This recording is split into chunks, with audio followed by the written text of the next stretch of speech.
Hey guys, আজ তোমরা দেখবে একজন জিদ্দি বাবা নিজের জেদ ধরে রাখতে তার মেয়েদেরকে ঠিক কোন পর্যায়ে নিয়ে যেতে পারে। মেয়েদের যেখানে মূল্যই দেওয়া হয় না, সেখানে বাবা হিসেবে সে তার মেয়েদেরকে দিয়ে বিশ্ব জয় করার স্বপ্ন দেখেছিল। কিন্তু বাবা হিসেবে সে কি পারবে তার স্বপ্ন পূরণ করতে? তো আজকে সেটাই দেখব ইন্ডিয়ান সারা জাগানো সিনেমা দাঙ্গালের এক্সপ্লেনেশনে। গল্পটা শুরু হয় ভারতের হরিয়ানা রাজ্যের বালালি গ্রামকে দেখিয়ে। আর এখানেই আমরা আমাদের আজকের গল্পের মেন ক্যারেক্টার মহাবীর সিংকে দেখতে পাই। এখানে আমরা দেখতে পাই মহাবীর সিং টিভিতে কুস্তির প্রতিযোগিতা দেখছে। এই প্রতিযোগিতা দেখার সময় সে তার অফিসের কলিগকে বলে, চাইলে আমরাও এমন প্রতিযোগিতায় জিতে গোল্ড মেডেল নিয়ে আসতে পারবো, কিন্তু আমাদের এইখানে পর্যাপ্ত সুযোগ সুবিধা না থাকার কারণে আমরা এগুলো থেকে অনেক পিছিয়ে আছি। মহাবীরের কাছে এই কথা শুনে তার একজন কলিগ তাকে টিটকারি মেরে বলে, এইসব শুধু তোমার মুখের কথা, সব কিছু পাওয়া এতটাও সহজ না। এমনকি সে মহাবীরকে কুস্তির জন্য চ্যালেঞ্জ করে। কলিগের কাছে এই কথা শুনে মহাবীর অনেক বেশি রাগ হয়ে যায়। তাই সে তার কলিগকে বলে, আমি এক্ষুনি অফিসের সমস্ত চেয়ার টেবিল সরিয়ে দিচ্ছি, তুমি কেমন পারো দেখি তো, আমার সঙ্গে লড়াই করে দেখাও তো। প্রতিযোগিতা শেষে মহাবীর জিতে যায়। এরপরে মহাবীর তার কলিগকে বলে, তুমি মন খারাপ করো না, আমি একসময় ন্যাশনাল টিমের চ্যাম্পিয়ন ছিলাম, তুমি হয়তো সেটা ভুলে গিয়েছিলে, তাই তোমাকে আরও একবার মনে করিয়ে দিলাম। একসময় এই মহাবীর রেসলিং টিমের অনেক নামকরা একজন প্লেয়ার ছিল, কিন্তু তার পরিবার এতটাই অসচ্ছল ছিল যে তাকে খেলাধুলা বাদ দিয়ে চাকরিতে জয়েন করতে হয়েছিল। খেলাধুলা করে সুনাম অর্জন করা যায় ঠিকই, কিন্তু পরিবার চালানোর মতো টাকা পয়সা কামাই করা যায় না। তার অনেক ইচ্ছে ছিল একদিন সে ইন্টারন্যাশনাল পর্যায়ে খেলে গোল্ড মেডেল অর্জন করবে, কিন্তু সেটা আর তার দ্বারা সম্ভব হয় না, কারণ সে অনেক বছর আগেই ওইসব খেলাধুলা ছেড়ে চাকরি জীবনে ফিরে এসেছিল। তো রাতের বেলায় বাড়িতে ফিরে মহাবীর দেওয়ালের দিকে তাকিয়ে মন খারাপ করে দাঁড়িয়েছিল। আসলে এই দেওয়ালটা তো সমস্ত মেডেল এবং সার্টিফিকেটে সাজানো। এইসব দেখে সে তার পুরনো স্মৃতি মনে করতে থাকে। আর ঠিক তখনই আমরা মহাবীরের স্ত্রী শোভাকে দেখতে পাই। শোভা মহাবীরের কাছে এসে তাকে বলে, তুমি তো অনেক চেষ্টা করেছিলে দেশের জন্য গোল্ড মেডেল জেতার, আজও কেন তুমি ওইসব নিয়ে মন খারাপ করছো? তখন মহাবীর বলে, আমি পারিনি তাতে কি হয়েছে, আমি আমার ছেলেকে দিয়ে এই স্বপ্ন একদিন ঠিকই পূরণ করাবো। আসলে শোভা এখন প্রেগনেন্ট, আর মহাবীর তার এই অনাগত সন্তানের কথাই বলছে। যদিও তারা জানে না তাদের ছেলে হবে নাকি মেয়ে, কিন্তু তারপরেও অদম্য ইচ্ছাশক্তি তাকে এটা ভাবতে বাধ্য করে। কিন্তু আমরা এরপরে দেখতে পাই শোভার একটা মেয়ে সন্তান হয়েছে, আর এটা দেখে মহাবীরের একেবারেই মনটা ভেঙে যায়, কারণ সে চেয়েছিল তার এই অনাগত সন্তান যদি ছেলে হয় তাহলে তাকে দিয়ে সে তার অপূর্ণ ইচ্ছাটা পূরণ করাবে। এদিকে গ্রামের মানুষ মহাবীর ও শোভাকে পুত্র সন্তান হওয়ার জন্য বিভিন্ন পরামর্শ দিতে থাকে। এখান থেকে কয়েক বছর আগেও আমাদের সমাজে এই কুসংস্কারটা অনেক বেশি মাত্রায় ছিল, যেখানে পুত্র সন্তান হওয়ার জন্য গ্রামের নানি দাদিরাই বিভিন্ন ধরনের তদবির তাগিদা করত। যেহেতু মহাবীর এখন আর একটা পুত্র সন্তান চাই, তাই সে দ্বিতীয়বারের মতো আবারও বাচ্চা নেওয়ার সিদ্ধান্ত নেয়। আর ছেলে হওয়ার জন্য সে গ্রামের সবার কথা মতো তদবির তাগিদা করতে থাকে। কিন্তু ভাগ্য খারাপ হলে যা হয় আর কি, এবারও তার ঘর আলো করে কন্যা সন্তানই জন্ম নেয়। এবারেও মহাবীরের অনেক বেশি মনটা ভেঙে যায়। এভাবেই এক এক করে মহাবীরের স্ত্রী চারটা কন্যা সন্তানের জন্ম দেয়। এরপরে মহাবীর পুত্র সন্তানের আশা একেবারেই ছেড়ে দেয়। তার পাশাপাশি সে তার স্বপ্নকেও মাটি চাপা দিয়ে দেয়। এমনকি সে তার বাড়ির দেওয়াল থেকে তারপর সমস্ত মেডেল খুলে ফেলে দেয়, কারণ এগুলো দেখলে তার অনেক বেশি আফসোস হতে থাকে। তার ধারণা শুধু পুত্র সন্তানরাই পারে বাবা মায়ের সব স্বপ্ন পূরণ করতে, কিন্তু একটা মেয়েও যে কতটা ভয়ঙ্কর রূপ নিতে পারে সেটাই দেখবো আমাদের আজকের পুরো গল্প জুড়ে। এভাবেই কয়েক বছর পার হয়ে যায়। একদিন মহাবীর অফিস থেকে বাড়িতে ফিরে দেখতে পাই তার বড় দুই মেয়ে গীতা এবং ববিতা গ্রামের দুইজন ছেলেকে মেরে একদম লাড্ডু বানিয়ে দিয়েছে। এই ছেলেগুলো তাদের দুই বোনকে রাস্তায় ডিস্টার্ব করছিল, তাই তারা দুই বোন মিলে ছেলে দুইটাকে একেবারেই শায়েস্তা করে দিয়েছে, যেটা আজ পর্যন্ত ওই গ্রামের কোনো মেয়েই করার সাহস পায়নি। এই ঘটনা দেখার পর মহাবীর অনেক বেশি অবাক হয়ে যায়। তাই সে তার মেয়েদেরকে বলে, আচ্ছা তোমরা কীভাবে ওই ছেলেগুলোকে মেরেছ সেটা আমাকে দেখাও তো। তখন গীতা এবং ববিতা তাদের চাচাতো ভাই ঝঙ্কারের উপরে প্র্যাকটিস করে দেখায়। নিজের মেয়েদের এমন রূপ দেখে মহাবীর অনেক বেশি খুশি হয়ে যায়। সে মনে মনে ভাবতে থাকে তার এই মেয়েদেরকে দিয়ে সে তার স্বপ্ন পূরণ করাবে। এরপরে রাতের বেলায় মহাবীর শোভাকে বলে, আমি সবসময় ভেবেছিলাম আমার পুত্র সন্তান হলে আমি তাদেরকে এই কুস্তিগির বানাবো, কিন্তু আমি কখনো এটা ভেবে দেখিনি যে যদি ছেলেরা কুস্তিগির হতে পারে তাহলে মেয়েদের সমস্যা কোথায়। মেয়েরাও চাইলে সব কিছুই সম্ভব করতে পারে। কাল সকাল থেকেই আমি ওদের কুস্তিগির হওয়ার জন্য ট্রেনিং দিব, তুমি ওদেরকে দিয়ে বাড়ির আর কোনো কাজ করাবে না। মহাবীরের এই সিদ্ধান্তে শোভা একটু খুশি ছিল না। শোভার সাথে কথা শেষ করে মহাবীর তার মেয়েদেরকে বলে, তোমরা কাল সকালে যত দ্রুত সম্ভব ঘুম থেকে উঠবে, আমি তোমাদেরকে ফুচকা খাওয়াতে নিয়ে যাব। বাবার কাছ থেকে এমন কথা শুনে গীতা এবং কবিতা ভাবে তারা হয়তো কোনো ভুল করেছে, তাই শাস্তি দেওয়ার জন্য তাদেরকে সকালে দ্রুত ঘুম থেকে উঠতে বলা হয়েছে। তো বাবার কথা মতো পরদিন গীতা এবং ববিতা ভোরবেলায় ঘুম থেকে উঠে যায়। তারপর মহাবীর তাদেরকে ফুচকা খাওয়াতে নিয়ে যায়। সেখানে যে মহাবীর তাদেরকে বলে, আজকে তোমরা তোমাদের ইচ্ছে মতো যত ইচ্ছা তত ফুচকা খেতে পারো, কারণ আজকের পর থেকে তোমরা পালোয়ানের মতো জীবনযাপন করবে, আর পালোয়ানদের এইসব ধরনের খাবার খাওয়া একেবারেই নিষেধ। এরপর মহাবীর তার দুই মেয়েকে ট্রেনিং করানোর জন্য একটা ফাঁকা জায়গায় নিয়ে যায়। যদিও এইসবে গীতা এবং ববিতা একেবারেই খুশি ছিল না। এদিকে বাবার মুখোমুখি তর্ক করার সাহসও তাদের ছিল না, তাই সব কিছুই তাদেরকে মুখ বুজে সহ্য করে নিতে হয়। আর তাদের দুই বোনকে এমন অবস্থায় দেখে গ্রামের সব মানুষ অবাক হয়ে যায়। তারা তাদেরকে নিয়ে একে অপরের সাথে কানাঘুষা করতে শুরু করে। দুই মেয়েকে আরও ভালোভাবে প্রশিক্ষণ দেওয়ার জন্য মহাবীর তাদেরকে একটা আখড়ায় নিয়ে যায়। আখড়ার যে মালিক ছিল সে আসলে মেয়েদেরকে তার ওখানে প্রশিক্ষণ দেওয়ার জন্য রাজি হয় না। এদিকে মহাবীরও ছেড়ে দেওয়ার পাত্র নয়, তাই সে নিজের জমির ধান কেটে প্র্যাকটিস করার জন্য একটা জায়গা তৈরি করে। এমনকি মহাবীর গীতা এবং ববিতার পাশাপাশি ঝঙ্কারকেও প্রশিক্ষণ দিতে থাকে। মহাবীর চেয়েছিল গীতা ও ববিতা যেন অন্য কারোর সাথে প্র্যাকটিস করতে পারে, তাই সে তার দুই মেয়ের পাশাপাশি ঝঙ্কারকেও প্রশিক্ষণ দিতে থাকে। যেহেতু ঝঙ্কার একজন ছেলে ছিল, তাই প্রথম প্রথম গীতা ও ববিতা তার সাথে পেরে উঠছিল না। মহাবীর বুঝতে পেরেছিল ছেলেদের থেকে মেয়েদের শারীরিক শক্তি অনেক কম, তাই সে তাদের ধর্মীয় বিধানের বিপক্ষে যে গীতা এবং ববিতাকে বেশি বেশি করে মাংস খাওয়াতে থাকে, যাতে করে তাদের শরীরের ক্যালোরির ঘাটতি পূরণ হয়। নিজের মেয়েদের বিজয় দেখার জন্য মহাবীর কোনো রকমের কমতি রাখতে চায় না। এইসব দেখে গ্রামের লোকজন তাদের পেছনে হাসাহাসি করতে থাকে। সেই কারণে শোভা মহাবীরকে বলে, আমার মনে হচ্ছে তুমি এসব ঠিক করছো না। গ্রামের লোকজন আমাদেরকে নিয়ে কানাঘুষা করছে, এমনকি আমাদের মেয়েরাও এইসব মন থেকে মেনে নিতে পারছে না। এরপর দেখা যায় গীতা ও কবিতা যখন স্কুলে যায় তখন তাদের দেখে সবাই অ্যাভয়েড করতে থাকে। এখন আর তাদের সাথে কেউ ভালোভাবে কথা বলে না, তাই তারা এবার ঠিক করে নিয়েছে যে তারা তাদের বাবাকে সরাসরি না করে দিবে। রাতের বেলা যখন তাদের বাবা অফিস থেকে বাড়িতে ফেরে তখন তারা দুই বোন চেয়ে বলে, বাবা, আমাদের এই কাজ করতে অসুবিধে হচ্ছে, এমনকি এত বড় বড় চুল নিয়ে ধুলার ভেতরে প্র্যাকটিস করার সময় চুলগুলো নষ্ট হয়ে যাচ্ছে। কিন্তু মহাবীরের কাছে এসব অজুহাতের কোনো ছাড় নেই, তাই পরদিন সে গীতা ও ববিতার লম্বা চুল কেটে একেবারেই ছেলেদের মতো খাটো করে দেয়। এতে তারা দুই বোন অনেক বেশি কষ্ট পায়। এইসব দেখার পরে তারা দুই বোন মিলে সিদ্ধান্ত নেয় যেভাবেই হোক চালাকি করে হলেও তাদের এই প্র্যাকটিস বন্ধ করতেই হবে। তাই তারা রাতে ঘুমানোর সময় মহাবীরের ঘড়ির অ্যালার্ম বন্ধ করে দেয়, যাতে করে মহাবীর সকালবেলা ঘুম থেকে উঠতে না পারে। আর যদি মহাবীর ঘুম থেকে উঠতে না পারে তাহলে তাদের প্র্যাকটিস করাও হবে না। কিন্তু মহাবীর তাদের চালাকি ধরে ফেলে। গীতা ও ববিতা প্র্যাকটিস করার সময় ইচ্ছে করে দুর্বল সেজে ঝঙ্কারের কাছে হেরে যেতে থাকে। এইভাবে তারা বিভিন্নভাবে ফাঁকি দিতে থাকে। একদিন প্র্যাকটিস না করে তারা তাদের এক বন্ধুর বিয়ের দাওয়াত খেতে যায়। মহাবীর এটা জানতে পেরে সাথে সাথেই সে ওই বিয়ে বাড়িতে যেয়ে সে গীতা এবং ববিতাকে বকাঝকা করতে থাকে। সবার সামনে এমন অপমানজনক কথা শুনে গীতা তার বান্ধবীর সাথে বলতে থাকে, তোমাদের বাবারা কত ভালো, আমাদের মতো বাবা যেন কারোর ভাগ্যে না জোটে। এই কথা শুনে গীতার ওই বান্ধবী তাকে বলে, তোমার বাবা তোমাদের মানুষ করার জন্য কত কিছু করছে, এদিকে আমার বাবা আমার বয়স 15 হওয়ার আগেই এক বয়স্ক লোকের সাথে বিয়ে দিয়ে আমাকে সংসারের চাপের মুখে ফেলে দিচ্ছে। তোমাদের বাবা তো তোমাদের ভবিষ্যতের জন্যই এমনটা করছে। তোমার বাবার মতো যদি আমার বাবা হতো তাহলে আমি আর কিচ্ছু চাইতাম না। এই একটা কথাই যেন গীতা ও ববিতার জেদ তুমুল অংশে বাড়িয়ে দেয়। তারা তখন বুঝে যায় তাদের বাবা এই সব কিছুই তাদের ভালোর জন্যই করছে। আর ঠিক তখনই তারা প্রতিজ্ঞা করে যে করেই হোক তারা দুই বোন তাদের বাবার স্বপ্ন পূরণ করবেই। পরদিন থেকে তারা মন দিয়ে প্র্যাকটিস শুরু করে দেয়। কিছুদিন এইভাবে তাদের প্র্যাকটিস চলতে থাকে। এরপর একদিন মহাবীর গীতাকে একটা আখড়াতে নিয়ে যায়, যেখানে শুধুমাত্র ছেলেরাই কুস্তি করত। আখড়ার মালিক যখন প্রথমে শোনে যে মহাবীর সাথে করে একজন মেয়েকে নিয়ে এসেছে কুস্তি করানোর জন্য, তখন সে আর রাজি হয় না। কিন্তু মহাবীর নিজের মেয়েকে লড়াই করানোর জন্য আখড়ার মালিকের কাছে অনেক রিকোয়েস্ট করতে থাকে। এরপর আখড়ার মালিক নিজের ব্যবসার লাভের কথা ভেবে মহাবীরের প্রস্তাবে রাজি হয়ে যায়। প্রতিযোগিতার শুরুতে 4 জন ছেলেকে বাছাই করে রাখা হয়, যারা সবাই অনেক ভালো কুস্তিগির। এদের ভেতর থেকে গীতাকে লড়াই করার জন্য যে কোনো একজনকে বেছে নিতে হবে। তাই গীতা ওই ছেলেগুলোর ভেতর সবচেয়ে বেশি শক্তিশালী ছেলেটাকেই পার্টনার হিসেবে বেছে নেয়। যেহেতু সবার সামনে এটাই গীতার প্রথম লড়াই, অনেক চেষ্টা করেও গীতা এই লড়াইয়ে জিততে পারে না।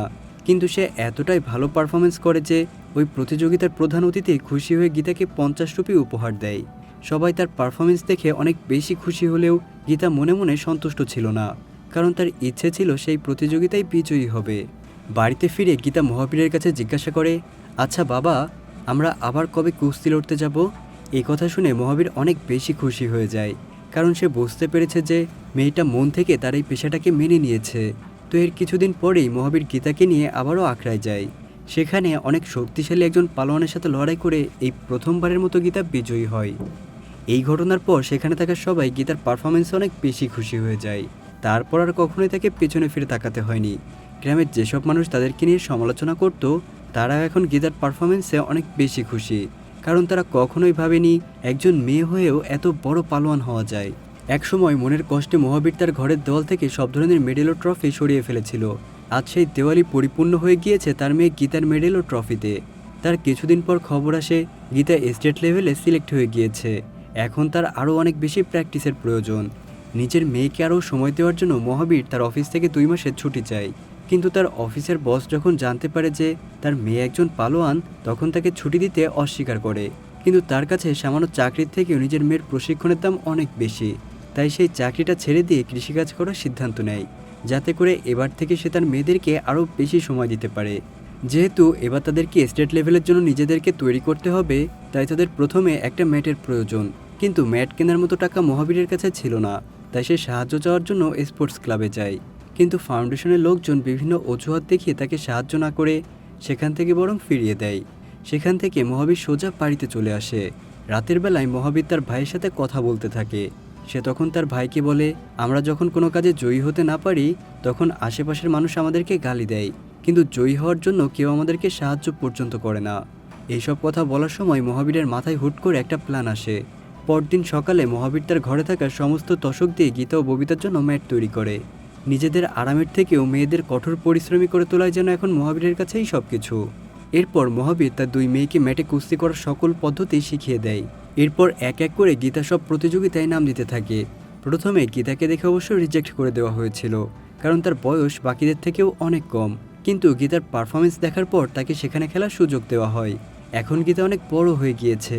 সে একে একে সব ধরনের প্রতিযোগিতায় বিজয়ী হতে থাকে। এমনকি সে এখন ন্যাশনাল টিমেরও চ্যাম্পিয়ন। ন্যাশনাল টিমের চ্যাম্পিয়ন হিসেবে মেডেল পেয়ে গীতা বাড়িতে যায়। সেখানে ঝঙ্কার গীতাকে বলে, তোর বাবার অনেক দিনের ইচ্ছে ছিল তার স্বপ্ন পূরণ করার, আজ তুই তার স্বপ্ন পূরণ করতে পেরেছিস। এই কথা শুনে মহাবীর বলে, এখনও আমার স্বপ্ন পূরণ হয়নি। আমি চাই আমার মেয়েরাই একদিন ইন্টারন্যাশনাল পর্যায়ে খেলে চ্যাম্পিয়ন হয়ে ফিরবে। সেদিন আর বেশি দূরে নেই। তারপর মহাবীর গীতাকে বলে, আজ রাতের মতো তোমাদের ছুটি, কাল সকাল থেকে আমরা আবারও প্র্যাকটিস শুরু করব। গীতা এখন বলে, যারা ন্যাশনাল টিমে সিলেক্ট হয়েছে তাদেরকে পটিয়াতে যেতে হবে। সেখানে নতুন কোচের কাছে সব কিছুই শিখতে হবে। পরদিন সকালে মহাবীর গীতাকে নিয়ে পটিয়ার উদ্দেশ্যে রওনা দেয়। পটিয়াতে যাওয়ার পর সেখানকার পরিবেশ গীতার কাছে অনেক ভালো লাগে, কারণ সে নিজের শহরের বাইরে এই প্রথমবারের মতো প্রতিযোগিতার জন্য এসেছে। এখানকার কোচের নাম প্রমোদ। নতুন কোচ সবাইকে বলে, আজ পর্যন্ত তোমরা যা যা শিখেছ সব কিছুই ভুলে যাও। এতদিন তোমরা সব কিছুই ভুল শিখেছ। আমি আজ থেকে তোমাদেরকে নতুন করে প্রশিক্ষণ দিব। একেবারেই জিরো থেকে তোমাদেরকে শুরু করব।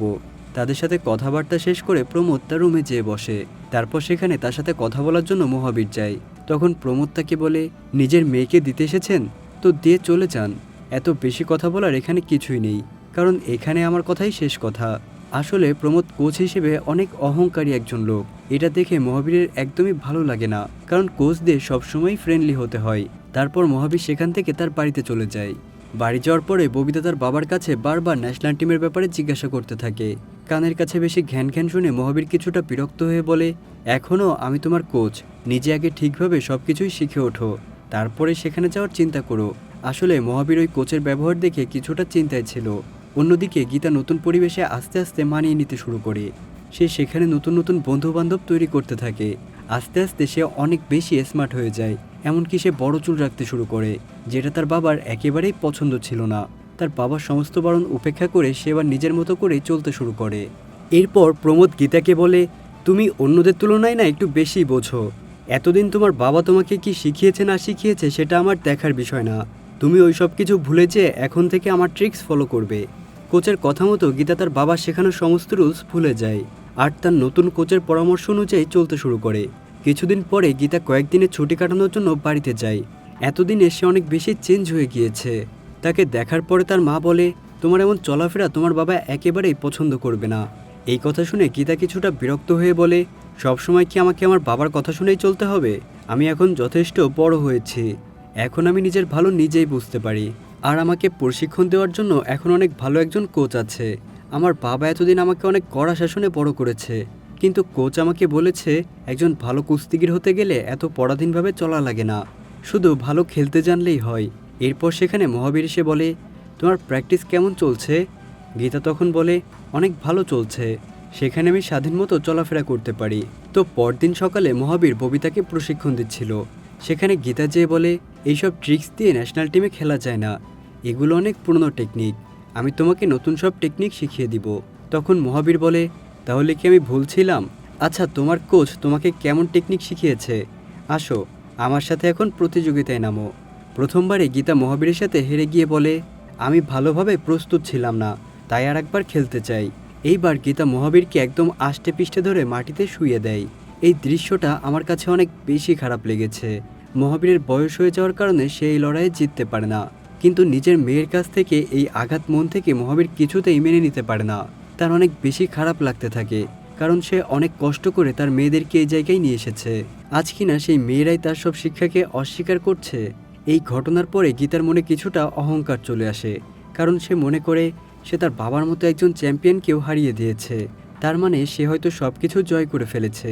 কিন্তু গীতা একটা কথা ভুলে গিয়েছে, সব কিছু এত সহজ না। এইসবের পরে বাবা মেয়ের সম্পর্ক নষ্ট হয়ে যায়। এর কিছুদিন পরে গীতার ছুটি শেষ হয়ে যায়, তাই সে আবারও তার টিমে ফিরে যায়। সেখানে যাওয়ার পরে গীতা জানতে পারে তাদের ওয়ার্ল্ড চ্যাম্পিয়নশিপে পার্টিসিপেট করার জন্য সিডনি যেতে হবে, তাই সে সমস্ত ব্যাগপত্র গুছিয়ে সিডনি যাওয়ার উদ্দেশ্যে রওনা দেয়। সেখানে প্রথম রাউন্ডেই গীতা আচ্ছা মতো হেরে যায়। এই দৃশ্যটা দেখে আমার না অনেক বেশি ভালো লেগেছে, কারণ এখান থেকেই শুরু হয়ে গিয়েছে অহংকার পতনের মূল। যদিও এটা মহাবীরের কাছে অনেকটা কষ্টদায়ক, কারণ সে এখনও চায় গীতা যেন ওয়ার্ল্ড চ্যাম্পিয়ন হয়ে তার দেশে ফেরে। অন্যদিকে দেখা যায় ববিতা ন্যাশনাল টিমের চ্যাম্পিয়ন হয়েছে। এবারে সে তার বাবার দেখানো ট্রিক্স অনুযায়ী খেলেছে। গীতার ন্যাশনাল টিমের মেডেলের পাশে ববিতার মেডেলটা দেখে মহাবীরের অনেক বেশি খারাপ লাগে। সে ভাবতে থাকে তার গীতা কি ছিল আর এখন কি হয়ে গিয়েছে। ববিতা মহাবীরের কাছে এসে জিজ্ঞাসা করে, আচ্ছা বাবা, আমি চ্যাম্পিয়ন হওয়াতে তুমি খুশি হওনি? আমি কি ঠিকভাবে খেলতে পারিনি? এই কথা শুনে মহাবীর বলে, আমি ঠিক যেমনটাই বলেছি তুমি ঠিক সেভাবেই খেলেছো। এখন তুমিও ন্যাশনাল টিমে সিলেক্ট হয়েছো, তুমিও এখন গীতার ওখানে চলে যাবে। আরও একবার আমি তোমার কাছে পুরাতন হয়ে যাব। তো এর কিছুদিন পরেই ববিতা ন্যাশনাল সিলেক্টেড টিমে চলে যায়। সেখানে ববিতাকে দেখে গীতা অনেক খুশি হয়ে যায়। ববিতা সেখানে যে দেখতে পায় গীতা অনেক বেশি চেঞ্জ হয়ে গিয়েছে। এখানে তার লাইফস্টাইল একেবারেই আলাদা। এত বড় একটা প্রতিযোগিতায় হেরে যাওয়ার পরেও গীতার মনে কোনো অনুশোচনা নেই। তারপর গীতা আরও অনেক বড় বড় ম্যাচ খেলতে যায়, কিন্তু সব ম্যাচের প্রথম রাউন্ডেই সে অনেক বাজেভাবে হেরে যায়। আস্তে আস্তে সে অনেক ভেঙে পড়ে। তখন তার কোচ প্রমোদ এসে তাকে বলে, তুমি হেরে যাচ্ছ মানে এই না যে তুমি ভালো খেলো না, তুমি অবশ্যই ভালো খেলো।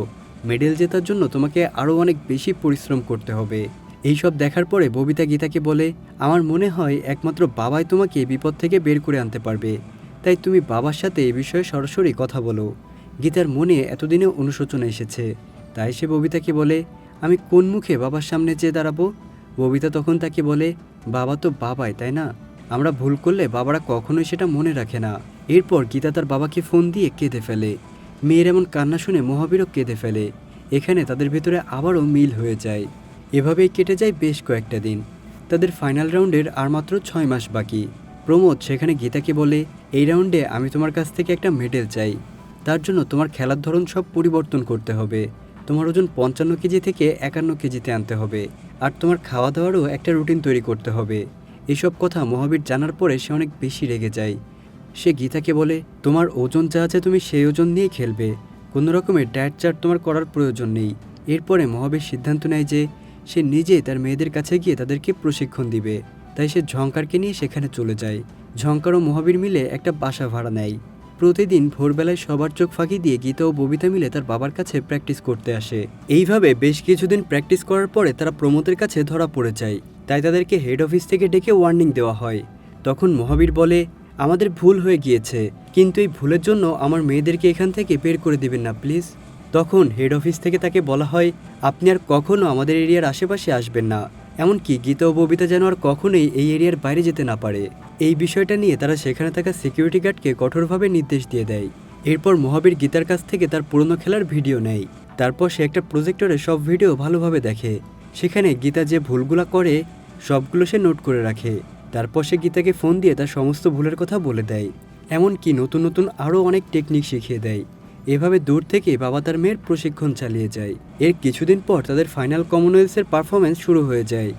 সেখানে গীতা অনেক ভালো পারফরমেন্স দেখাতে থাকে। এরপর তাদের কোয়ার্টার ফাইনাল শুরু হয়। সেখানে গীতা প্রথম দিকে খারাপ খেললেও শেষের দিকে তার বাবার টেকনিক ফলো করে খেলতে থাকে। এক পর্যায়ে গীতা জিতে যায়। প্রথম রাউন্ডের খেলা শেষ হওয়ার পরে প্রমোদ গীতাকে বলে, আজ তুমি তোমার বাবার টেকনিকে খেলেছো ঠিকই, কিন্তু নেক্সট ম্যাচে আমার টেকনিক অনুযায়ী তোমাকে খেলতে হবে।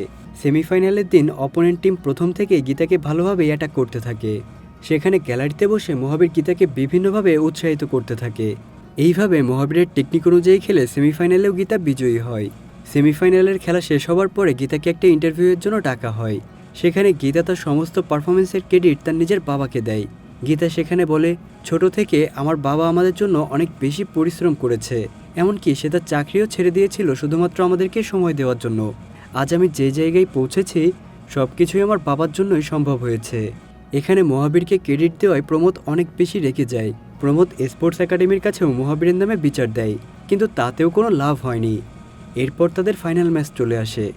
এবার গীতা অস্ট্রেলিয়ার একজন শক্তিশালী প্লেয়ারের সাথে খেলবে, যে প্লেয়ার এর আগে গীতাকে পরপর 2 ম্যাচে হারিয়েছে। এদিকে একজন লোক এসে মহাবীরকে বলে, স্পোর্টস একাডেমি থেকে আপনার সাথে দেখা করতে চাচ্ছে, আপনাকে এখনই আমাদের সাথে যেতেই হবে। এই কথা বলে তারা মহাবীরকে একটা রুমে নিয়ে যেয়ে আটকে রাখে। অন্যদিকে গীতার ম্যাচ শুরু হয়ে গিয়েছে। সে বারবার দর্শক গ্যালারিতে তার বাবাকে খুঁজছে, কিন্তু কোথাও পাচ্ছে না। এরপর রেফারি বাঁশি বাজিয়ে দিলে তাদের খেলা শুরু হয়ে যায়। পরপর 2 রাউন্ডে গীতা হেরে যায়, কারণ সে তার বাবাকে দেখতে না পেয়ে খেলায় কনসেন্ট্রেট করতে পারছিল না। দ্বিতীয় রাউন্ড খেলার পর গীতার স্কোর 1 আর তার অপোনেন্ট প্লেয়ারের স্কোর 5। গীতাকে এই ম্যাচ জিততে হলে শেষ রাউন্ডে তাকে অবশ্যই ভালো করতে হবে। গীতার এমন বেহাল অবস্থা দেখে সবাই মনে করে সে হয়তোবা আর পারবে না, কিন্তু শেষ মুহূর্তে সবাইকে ভুল প্রমাণ করে দিয়ে গীতা এই রাউন্ডে যেতে যায়। একদম শেষে সে তার বাবা শেখানো সমস্ত টেকনিকগুলো মনে করতে থাকে, আর সেই অনুযায়ী খেলে সে তার শক্তিশালী অপোনেন্ট প্লেয়ারকেও হারিয়ে দেয়। গীতাই হলো ইন্ডিয়ার প্রথম নারী যে কিনা কমনওয়েলথ গেমসে গোল্ড মেডেল অর্জন করেছে। তার এমন জয় দেখে গ্যালারিতে থাকা সমস্ত দর্শক খুশিতে আত্মহারা হয়ে যায়। এদিকে মহাবীর বাইরে যাওয়ার জন্য অনেক চেষ্টা করতে থাকে। নিজের মেয়ের শেষ লড়াইটা সে নিজের চোখে দেখতে না পেয়ে অনেক বেশি কষ্ট পেতে থাকে। অন্যদিকে মেডেল দেওয়ার জন্য গীতাকে স্টেজে ডাকা হয়। মেডেল দেওয়ার সময় গীতা তার বাবাকে খোঁজার জন্য বারবার আশেপাশে তাকাতে থাকে। যেহেতু গীতা ইন্ডিয়ার হয়ে মেডেল জিতেছে, তাই তাকে মেডেল দেওয়ার সময় ইন্ডিয়ার জাতীয় সঙ্গীত বাজানো হয়। বন্ধ রুম থেকে ইন্ডিয়ার জাতীয় সঙ্গীত শুনে মহাবীর বুঝে যায় তার গীতা জিতে গিয়েছে। এটা শোনার পরে মহাবীরের চোখ পানিতে ভিজে যায়। খুব কম মানুষই আছেন যারা এই দৃশ্যটা দেখার পর চোখের পানি ধরে রাখতে পেরেছেন। এই পুরো গল্পটা লেখার সময়ই আমার চোখ একদম ভিজে গিয়েছিল। তো কিছুক্ষণ পরে বাইরে থেকে একজন লোক এসে মহাবীরের রুমের দরজাটা খুলে দেয়। কোনো দিকে না তাকিয়ে মহাবীর ছুটতে ছুটতে সেখানে যায় যেখানে তার মেয়েকে মেডেল দেওয়া হচ্ছিল। সাংবাদিকরা তখন ইন্টারভিউ নেওয়ার জন্য গীতাকে ডাকছিল, আর ঠিক তখনই দূরে তার বাবাকে দেখতে পেয়ে সে তার বাবার কাছে যেয়ে তাকে জড়িয়ে ধরে, আর ওই মেডেলটা তার বাবার হাতে দিয়ে বলে, বাবা, আমি তোমার স্বপ্ন পূরণ করতে পেরেছি। তুমি অনেক কষ্ট করেছো এই দিনটা দেখার জন্য। আজ আমরা 3 জন এই গোল্ড মেডেলটা নিয়ে আমাদের দেশে ফিরবো। পুরো দর্শক গ্যালারি থেকে তখন গীতার নাম ব্যতীত আর কোনো কিছুই শোনা যাচ্ছিল না। গীতা গোল্ড মেডেল পাওয়াতে সবাই অনেক বেশি খুশি হয়ে যায়। এখানে আমরা দেখতে পাই ববিতা, গীতা এবং মহাবীর গোল্ড মেডেলটা হাতে নিয়ে একে অপরকে জড়িয়ে ধরে কান্না করছে। যে স্বপ্নটা নিজের ছিল, যেই স্বপ্ন সে তার ছেলেকে নিয়ে দেখেছিল, আজ তার মেয়ে তার সেই স্বপ্ন পূরণ করে দিয়েছে। কোনো বাবার কাছে এর থেকে খুশির আর কী বা হতে পারে। যদিও আমাদের আজকের গল্পটা আমার একদমই শেষ করতে ইচ্ছে করছে না, তারপরেও সব কিছুরই তো শেষ আছে, তাই না? তো প্রিয় দর্শক, কেমন লাগলো আপনাদের কাছে আমাদের আজকের এই অসাধারণ গল্পটা? কমেন্ট করে জানাতে একদমই ভুলবেন না। তো বিদায় নিচ্ছি আজ আমি এখানেই। আল্লাহ হাফেজ।